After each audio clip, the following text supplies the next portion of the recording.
Right, here at Elimar, the season's finished now, and we're into full swing with pigeons on the auction site, which are going very well, but we get calls very often about pigeons, are they for sale, what's for sale, and all the rest of it.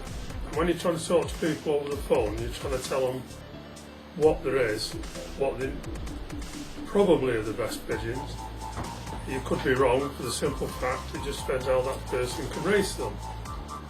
We can't all race the same pigeons, and you can go and buy pigeons, you can buy any number of pigeons, but it doesn't necessarily say that they're going to be suitable to your needs.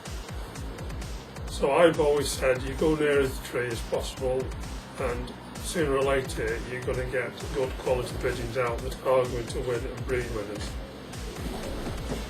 There are plenty of pigeons about now, more than ever, that are bred for stock. So they are available at a working man's price. There are pigeons that go on expensive, but there's not really any need to pay that kind of money. It depends on what you want to buy, what you can afford But I do say, the pigeons you buy, take no notice of what you pay for them. You can get a pigeon at £20 as good as you'll get one for £5,000, £10,000 or whatever.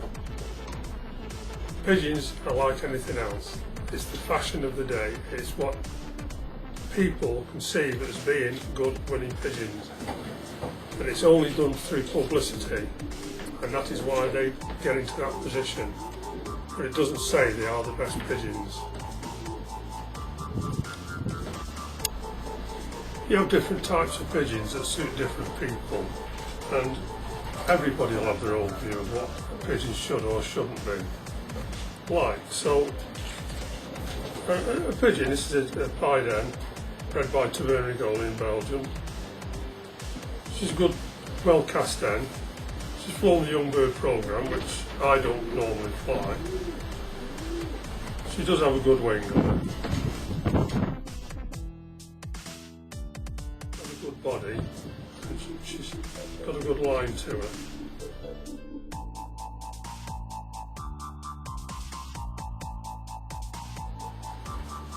She's a nice hen, but what you've got to look for is what you aim to race at, whether it's sprint, middle distance, long distance, and helping that is the wing. The length of the back wing will tell you how far that pigeon is likely to fly.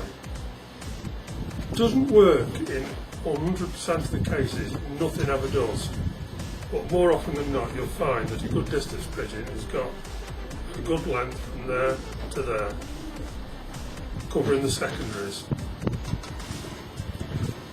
And in this case, this pigeon, she's bred for 500 miles with ease, probably do nearer to 600. When you're looking for one, some people don't like a pigeon that's tail comes up, but we do know for a fact there are winners. I was pushing that up then, but this one doesn't. This is straight. There are pigeons whose tail goes down when they're in your hand. The actual tail, they're wrapping it around your hand, securing themselves. Some pigeons don't like being held anyway. In this case, she's quiet, she doesn't mind. But when a pigeon comes to your hand, you've got to get that pigeon to relax to get the benefit of feeling how good it is. And believe it or not, I've seen a lot of pigeon men that can't handle a pigeon. And by the way, with the wing, don't pull the wing out like that and think that you're going to see how it is, or like that. Get your hand in line with the body, like that. That's how the pigeon flies. That's how you need it to tell how far the pigeon is going to fly.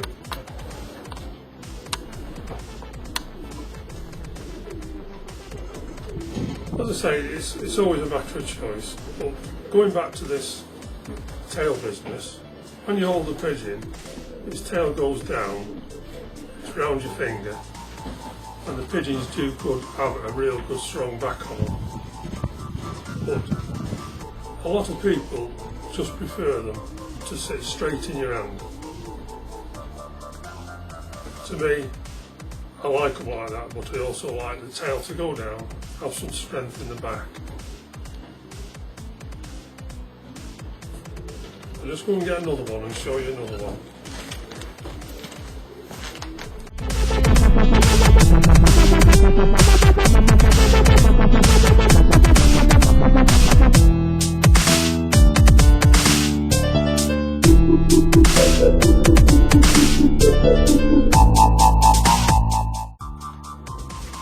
This cock, his tail does go down, but it's going down of its own accord, but it's a very big pigeon normal to what we have. He's off a Van der Sand and crossed to Vernigoli.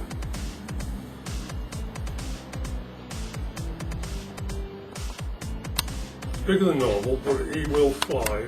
He will fly and fly all day. The size of him is deep, very broad, but he has got a big wing on him to carry him. Just got 2 to go, and it's now early October.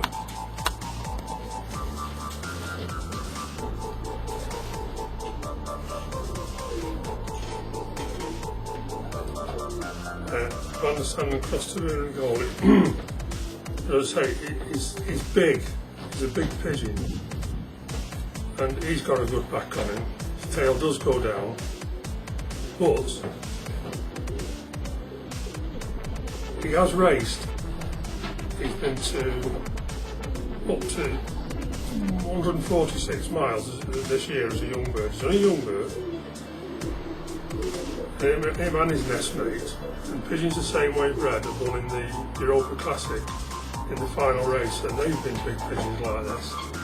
So the size of the pigeon doesn't necessarily matter. He's got a lot of power in his shoulders. So there's something else to look at when you're looking at a pigeon. Power. Again, the pigeon's got to be eased in your hand. It's not got to be uncomfortable, or else they struggle.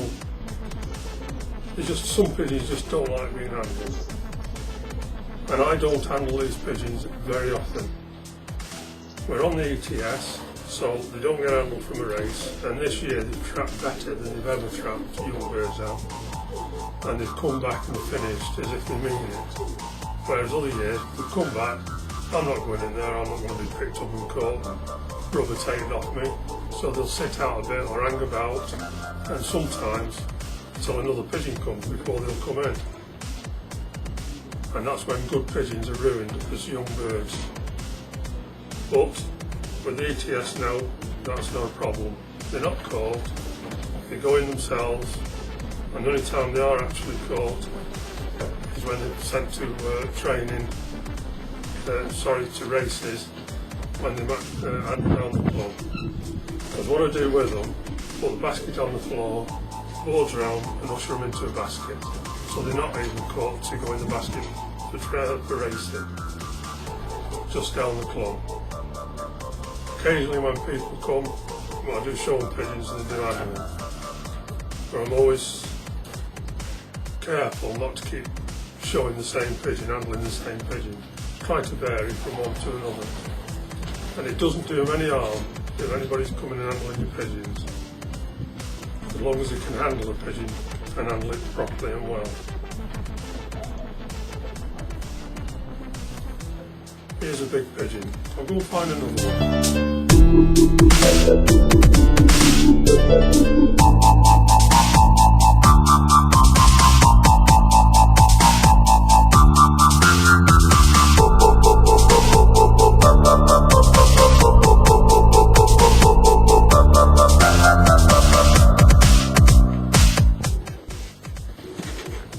This, bred by Vernigoli. This is a favourite of everybody that's seen him. I don't think he's going to do the kind of distance that I'm looking for in a pigeon. He's got a very short back wing, but he's got a good back on him. real good strong back, and it's probably the most solid pigeon I've got. Difference in the wing to the others. This again, as I say, bred by Tavernier in Belgium, and we brought this over as a young bird to race, and this again has been to 146 miles down to Wincanton.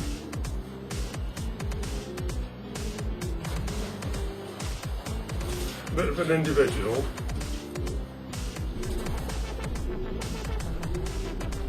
Nice. We'll go and have a look in the loft now, and I'll just show you a few pigeons in the loft. See, it's solid, good muscle. If Reese will bring the camera, we'll show you a bit inside.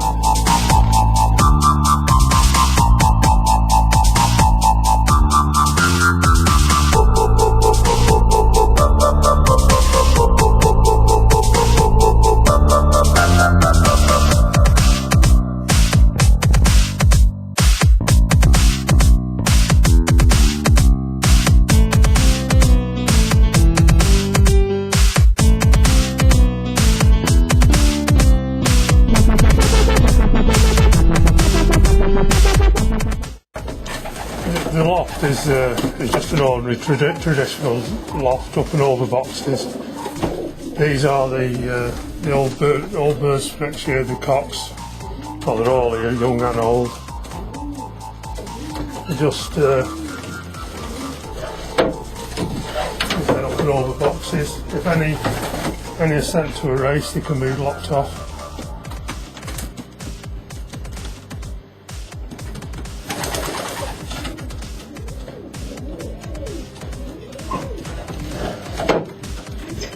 There's mostly young birds this time. There's not many old birds. There's 1, 2, 3, 4, 5.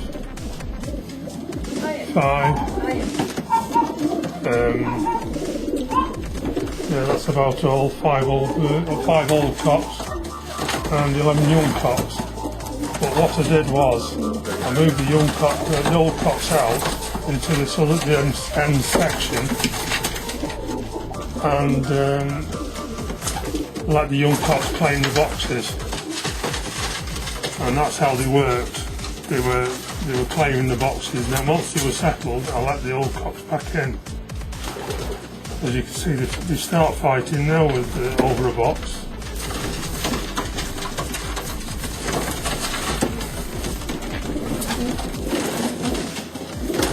With the exception of 4, that were bred by Rick Geary and Son. They let us have some pigeons to try this time. Shed cock there, checker below, and there's a dark one down there. Sorry, there's 3, not 4. Were bred by Rick Geary and Son. Nice pigeons they are, they've been down. There's the blue Dorking cock. There's 1, 2, 3, 4, 5, 6 double grandchildren. The first national winners in here, and then there's the direct to Early Goalie, so we'll be alright for racing. Have a good sample for racing next year. What I do, if you can just go around here, is these pigeons are all going on the website. The sale pigeons, they're in here temporarily. But if you can see how I split the boxes off into 2, use them as perches, and this is where the hens will go. But the hens will be locked in the individual boxes. They won't be allowed out together, and the fronts will be turned over, set back, so they can't see one another, and then we'll race roundabout. And what I do is, let me come out. What I do is, I let the hens out of there, move the cocks down, and then the hens come back in through the ETS through here. They're all fed and watered always in this middle section, but the hens also have water in the boxes, but they're not fed in there at all, unless it's bad weather and they can't go out. So they're continually rotating round. So when the hens are feeding, clean that section out, clean all the boxes out, feed and water them, let them have 5 minutes, move them back, and I clean the section out while the cocks are flying. And the trap, sold every year, they're all doing the same. It's set so into that section that way, and then the young birds also come through here, so they're blocked off there.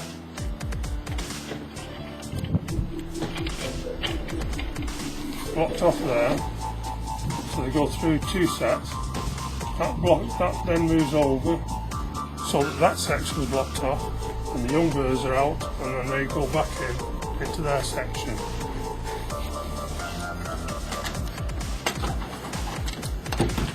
So all the life, they only trapped in that one. And then this is a young bird section, where now the hens are here for next year. There's actually 3 hens too many, so 3 have got to go, but how I'm going to do that I don't know. I'm going to wait till they finish molting. Ray Lunt did set this up. We've got a darkness system, and there's panels that slide and block it all off. There's panels that fit the front and everything, but I used it 1 year, and as yearlings they all went down when they were across the channel, so I've never used it since. And I don't have trouble with young bird sickness, because I think pigeons are too stressed out. I only have start off with maybe 36 young birds in here, but there is 50 odd perches. But I found that they get down to approximately 32, 34, and then I don't lose any more. So what I'm going to start and do, I'm just going to have around 35 young ones in here from now on, and that'll be it. The only problem we've got, room here, I just haven't got the room to have what I would like to have. The young birds did actually trap, that's ATS behind here. The young birds did trap through there originally, but then I thought, no, I'll get them through one trap and they can all be together and do the same thing. So that is now what they do. The only problem we've got here, if you come round, Reese, oh, come on that side, sorry mate. The only trouble we've got here, south,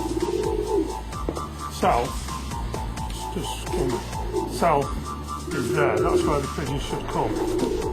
But they don't. It's rarely they come there. They come here, between here, on that line. The problem is, they go down the M6 most of the way and then cut across country into this part of the world, and the members are all round that side and behind us, so you sort of miss out on the club. You've got to be well ahead to get in the prizes, because when you think about it, they've lost a couple of minutes. By the time they've gone round and come back, they've lost a couple of minutes going over, a couple of minutes coming back, because when they go over it's generally because they're coming back into an headwind. But Craig has very often said he's seen our pigeons coming over their house and they're 1200 yards that way, and we only fly just over 100 yards on them when they should come here. But to get them coming here, we have done it, but they've been trained twice a day to do it, and they have actually come on a good line here, straight over here, so that's good. But otherwise, this is where they come, and 9 times out of 10 they actually come back over the house, which is why I stand by the summer house and watch them come back, and that's generally where they do come from. But we're not racing in the club, it's never really bothered me. But again, when we were third open in the National from Saint Nazaire, the pigeon came straight down here, straight onto the loft, when it should have come there, and she was still third open, so she did a job. Anyway, pigeon racing, I enjoy it, it's a great hobby, and I've had them since I was 7ish, when we used to feed them on the farm. We've had pigeons from all over. I mean, at one time we would go on Crewe Square and catch them when I was at school, but as years gone by, tried to get better pigeons, and now I'm in a position where most of what we do have are direct out of First National winners from 30 van der Sanden, and the aim is to supply pigeons at a working man's price close to the tree, which I think we've succeeded in doing. The Tavernier Goldie pigeons and van der Sanden have been good pigeons, and they are winning for a lot of people, but you have to be patient with pigeons. It's no good at bringing pigeons in and expecting them to be winning in the first season. It just doesn't happen. You'll get a few sprinters if people train, that's how you win sprint races. And there's a lot of fanciers saying, oh, widowed cocks, I don't train them. Well, me and Elizabeth have been training the pigeons going down the motorway, and we've seen these same people training the pigeons. So we know it's not a fact of all of them. Odd ones might get away with it, but most of them do train at the end of the day. That's how you get fanciers coming with taking the first 6, 8, 10 and 12. They're trained pigeons daily. You'll get people winning that don't train, but they will not get them dropping in a batch altogether like a lot, or the big trainers do. Distance pigeons, you don't really need to train them as much as others. The exercise is what they need, yes, but if you're in a position to have them on open hole, you do generally find that distance pigeons do better that way. Everyone to their own, everybody has their own ideas, and all roads lead to Rome, and it doesn't matter how you look at it, it's what you put into the pigeons that matters. You've got to have them healthy and fit to win races. If Reece wants to scan around just to show you how small the garden is here, which is why at times I just wish we've got more space to have a good team of widowed cocks and a team of hens that we could race as well. I like to race the hens because you can lose probably some very good positions when you come further afield by not racing them. The hens are good performers and they'll keep going. Right. Just thinking we were finished, what I would like to point out is that I do have a team of stock birds. A small garden, yes, I do have a team of stock birds with Richard at Crewe. Richard looks after them, and there's 22 pairs of direct children of First National winners, First National Ace pigeons. And also, I have what we call down the side is a narrow gap 4 foot, and I do have a loft down there where I do keep a few stock birds for here to breed some races, enter them into one-off races. This year we put 1 or 2 in breeder buyers, very good performances. O'Hare and Woodward bought one down Middlewich, that was second. So yeah, they're performing well, so that's what I want to do in future years, is to enter a few more in the excuse me, in the telebin in the loft, just on my chest, on my mask. Enter a few more into breeder buyers. One-off races I've always liked, but I've just gone off them a bit at the moment because they're not doing as well as they probably should be doing. There's too many pigeons being lost, and it does turn you off a bit. And this is happening around the world, it's not just here. This year, for instance, I've just had my worst year ever racing pigeons,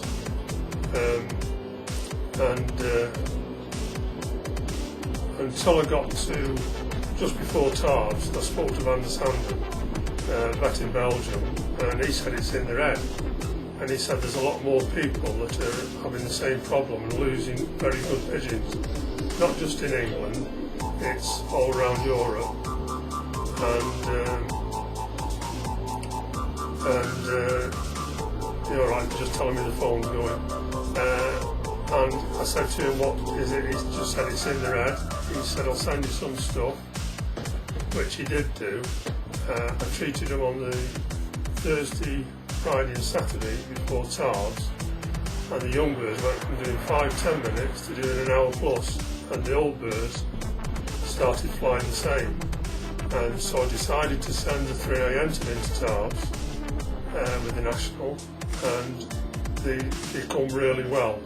Unfortunately, I didn't take the clock in, I didn't look at the times as I should have been, and there was a fancy said to me, because obviously he did a print-off with ETS, and he saw them and he said, "You should have taken them in, they've all been in the result, these were well up." When I say well up, around the 300s, 300, 400 mark, but I didn't, so it's a lesson learned. Anyway, we'll leave it at that. So I might go into some aspects in the future, and we'll see.